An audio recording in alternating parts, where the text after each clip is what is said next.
esmagado por nossa culpa. Esse Jesus nós não queremos. Nós não queremos esse tipo de Jesus. Existem dois tipos de Jesus: o Jesus do povo e o Jesus de Deus. Nós queremos às vezes o Jesus do povo, que pode ser Jeremias, que pode ser Elias, que pode ser João Batista, mas que não pode ser aquele que veio morrer por nós. Jesus respondeu: eu falo a verdade para vocês. Aquele que vive pecando ainda está no mundo. Amados, pecar, todos nós pecamos. E eu que estou aqui à frente sou o mais pecador de todos.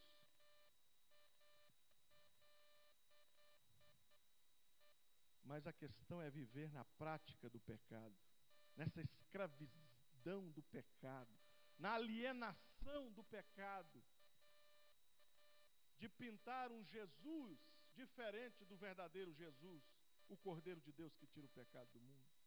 Ah, Jesus é gente boa. Jesus é legal. Jesus é um camarada que veio me garantir um lugarzinho no céu. Jesus fala: tem que tomar a cruz, meu filho. Aquele que quer vir após mim tem que tomar a cruz e me seguir. Por isso que o Egito é essa representação do pecado. Amados, aquele povo tinha que andar num deserto desconhecido. Abandonar o Egito, talvez a gente pense: nossa, mas que foi ótimo. Para muitos foi terrível abandonar o Egito. Abandonar o conforto das casas, abandonar o tempero egípcio, abandonar a carninha do Egito, o churrasquinho que era feito no Egito, para andar num deserto, para nem saber onde é que nós vamos parar. É cruz, é renúncia. Eu me pergunto, para mim, o que eu tenho renunciado? Eu tenho renunciado o quê? Um dos exercícios que eu tenho feito, peço licença para dizer, eu tenho tentado desconstruir dentro de mim uma imagem que eu criei de mim mesmo para que as pessoas vejam em mim aquilo que eu não sou. Esse é um exercício que eu tenho tentado.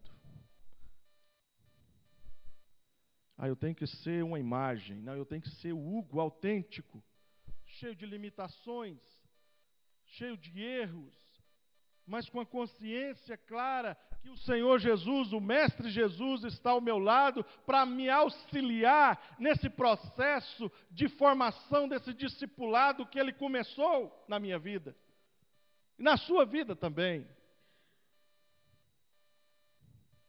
O Egito é a representação do pecado. O pecado escraviza, o pecado aliena, o pecado transforma o amargo em algo doce.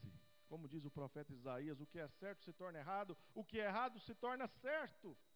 Alienação, e nós vivemos nesse mundo alienante. Mas a Páscoa cristã nos mostra que a morte de Jesus é uma morte substitutiva. Quando eu digo tomar a nossa cruz, amados, nós não vamos tomar a cruz de Cristo. Nós vamos tomar uma cruz, a nossa cruz do discipulado. Porque a cruz que Jesus tomou é a cruz da substituição. Porque quando nós pensamos em cruz, nós às vezes pensamos em mérito. Ah não, se eu for bonzinho, se eu for um bom crente, se eu for dizimista, se eu for aquilo outro, se eu for no culto todos os domingos, se eu participar da escola dominical, eu estou legal. E a gente transforma a cruz de Cristo na nossa cruz do mérito. Não é essa cruz que Jesus nos apresenta. A morte de Jesus é uma morte substitutiva. Por quê? Porque quem deveria morrer de uma forma terrível e sem esperança éramos nós. Amados, é muito interessante a crucificação, porque morrer todos nós vamos. Isso aí é inquestionável. Talvez para amenizar, a gente, quando Jesus voltar, a gente estiver vivo, Ele nos leva. Sim, mas de uma forma geral, todos nós aqui vamos passar pela morte, do mais novo ao mais velho. O problema não era morrer na cruz, Porque um dia todo mundo ia morrer, ou na cruz ou sem cruz. O problema é como morrer na cruz. Uma pessoa que morria na cruz, ela não tinha direito à sepultura. Uma pessoa que morria na cruz era exposta ao ridículo, ficava nua, para ser motivo de escárnio para todos os que passavam. Quem deveria morrer na cruz éramos nós, ou morrer uma morte de escárnio, de ridicularização. Mas Jesus nos substituiu nessa morte ridícula. Jesus nos substituiu, queridos. Ele diz o texto, em 1 Pedro 2, 21 e 24, Cristo sofreu no lugar de vocês, Cristo sofreu no meu lugar. Ele mesmo levou em seu corpo os nossos pecados sobre o madeiro, a fim de que morrêssemos para os pecados e vivêssemos para a justiça. Por suas feridas vocês foram curados. Foi uma morte substitutiva. Quando eu digo que às vezes a religião aliena, é isso. Nós esquecemos que quem deveria morrer de uma forma vergonhosa, terrível, era nós. Jesus foi morto como um fora da lei, na pior morte da época. Só para contextualizar, amados, se Jesus estivesse vivendo no século 21, e se ele fosse condenado pelo Império dos Estados Unidos, porque Jesus foi condenado pelo Império Romano, mas se ele fosse condenado pelo Império norte-americano, Jesus seria eletrocutado numa cadeira elétrica. Nós que vivemos no pleno século 21, quando uma pessoa é morta na cadeira elétrica, nós pensamos, é o pior tipo de gente que pode ir para um lugar desse. Não é? Não vai gente boa morrer frito na cadeira elétrica. Naquela época, a morte de cruz era isso. Hoje nós pegamos a cruz e pomos no pescoço, né? Às vezes até colocamos aqui no fundo. Mas cruz é símbolo de vergonha, de morte, de opróbrio. E Jesus transformou a morte, o opróbrio, a vergonha em nossa vitória.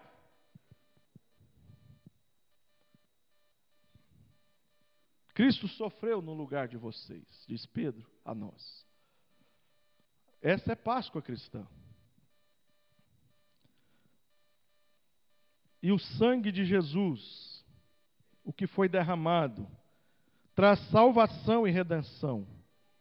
Efésios 1, verso 7 diz, nele, em Cristo, temos a redenção por meio de seu sangue, o perdão dos pecados. Para haver perdão, precisa haver derramamento de sangue. E o sangue foi derramado. Uma única vez. Definitiva. E os efeitos desse derramar do sangue estão presentes entre nós, até que o Senhor venha.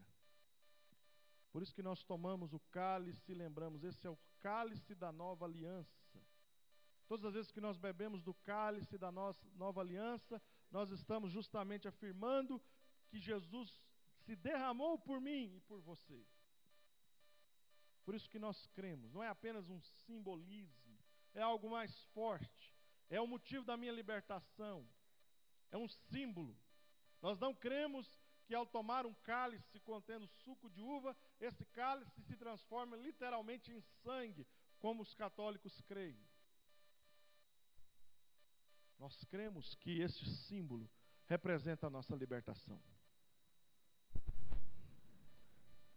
Vocês foram redimidos pelo precioso sangue de Cristo, como de um cordeiro sem mancha e sem defeito, revelado nestes últimos tempos em favor de vocês. 1 Pedro 1, versos de 18 a 20. Vocês foram redimidos. A palavra redimido é muito bonita, né? Mas a palavra redimir tem a ver com pagamento de dívida. Vocês foram liberados da dívida. Dívida de sangue. É mais ou menos como antigamente, né? Hoje não tem mais. Ou talvez até tenha. a tal da nota promissória.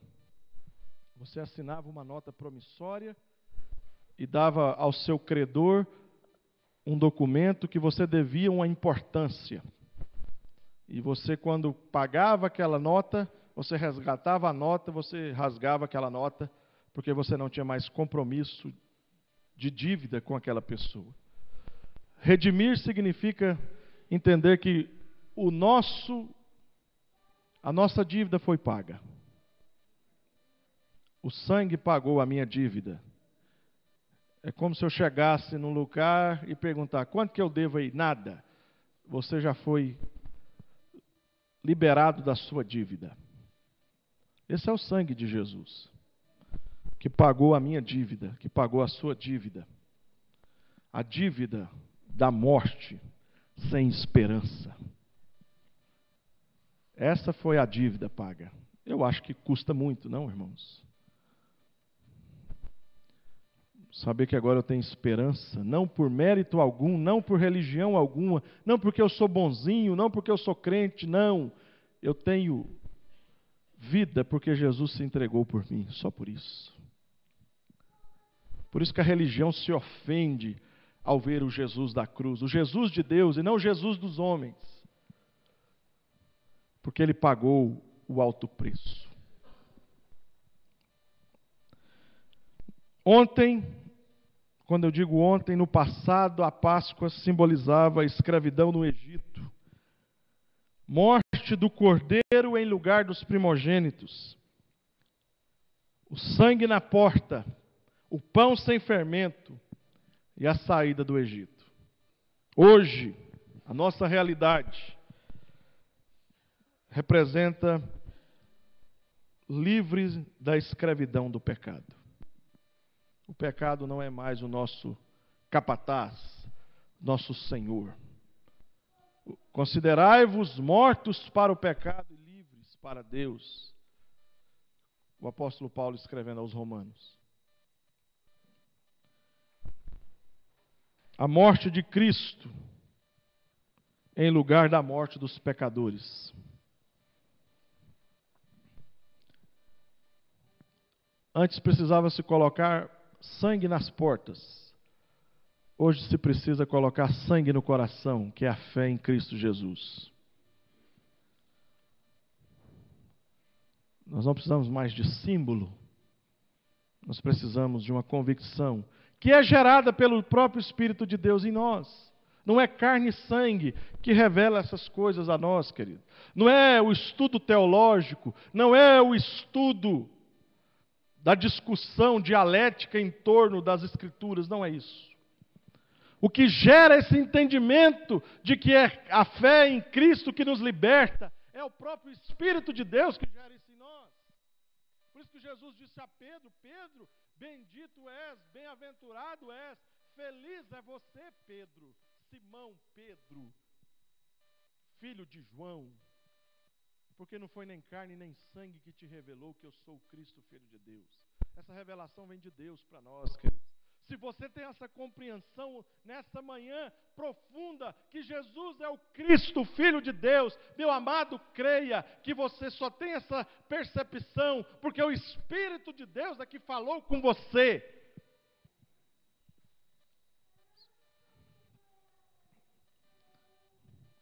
Pão sem fermento hoje significa vida sem pecado. E sair do Egito é sairmos vitoriosos diante do pecado. O pecado não tem mais domínio sobre as nossas vidas. Como eu disse anteriormente, pecar nós vamos, errar nós vamos, porque nós estamos em um processo chamado de santificação.